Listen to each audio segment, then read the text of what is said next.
Hello நண்பர்களே, எங்கள் வீட்டில் சின்ன வெங்காயம் ஒன்று முளைச்சிருந்துச்சி. சரி, அதை முளைச்சதை தூர போட மனசு இல்லாமல் நட்டு வைக்கலான்னு தனியாக எடுத்து வச்சுட்டேன்.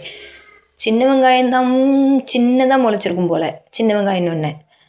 பெரிய வெங்காயத்தை பார்த்திங்கன்னா அதோட வளர்ச்சிக்கு அளவே இல்லாமல் போயிட்டுருக்கு. அதுவும் ஒரு வெங்காயம் வளர்ந்துட்டே போகுது. சரின்னு சொல்லி அதையும் தனியாக எடுத்து வச்சுட்டேன்.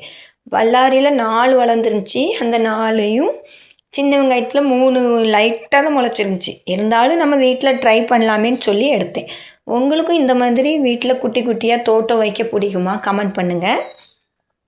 சரி, எடுத்துகிட்டு வந்ததை எப்பவும் மண்ணை ஈரப்பதமாக்கிட்டு வெங்காயத்தை வேறு அடியில் இருக்கணும், அந்த மேல் நோக்கி தான் வைக்கணும் முளைக்கிறத. அந்த மாதிரி நட்டு வச்சாச்சு.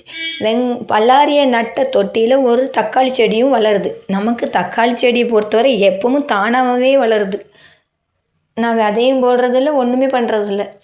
சரின்னு சொல்லிவிட்டு அதையும் நட்டு வச்சுட்டு அப்படியே சின்ன வெங்காயத்தை பாருங்கள் நடும்போது எவ்வளோ குட்டியாக இருக்குன்னு. வெங்காயத்தை பொறுத்த வரைக்கும் அதிகமாக தண்ணி ஊற்றினா அழுகிடும். அதனால் 2 நாளைக்கு ஒருக்கா நான் தண்ணி தெளிச்சுக்குவேன். கரெக்டாக 8ஆவது நாள் சின்ன வெங்காயம் எவ்வளோ அழகாக வளர்ந்துருக்கு பாருங்கள். இது வளரும்போது நம்ம கட் பண்ணி சமையலுக்கு யூஸ் பண்ணலாமா? கட் பண்ணால் தழுக்குமான்னு எனக்கு தெரில. உங்களுக்கு தெரிஞ்சால் சொல்லுங்கள். பல்லாரியுமே நல்லா தழுத்திருந்தது. ஒரே ஒரு பல்லாரி மட்டும் ஏன்னு தெரில, ஒரு மாதிரி காஞ்சிட்டு. சரி, 4ல் 1 தானே வீணாக போயிருக்கு, 3 இருக்கேன்னு சந்தோஷப்பட்டுக்கிட்டேன்.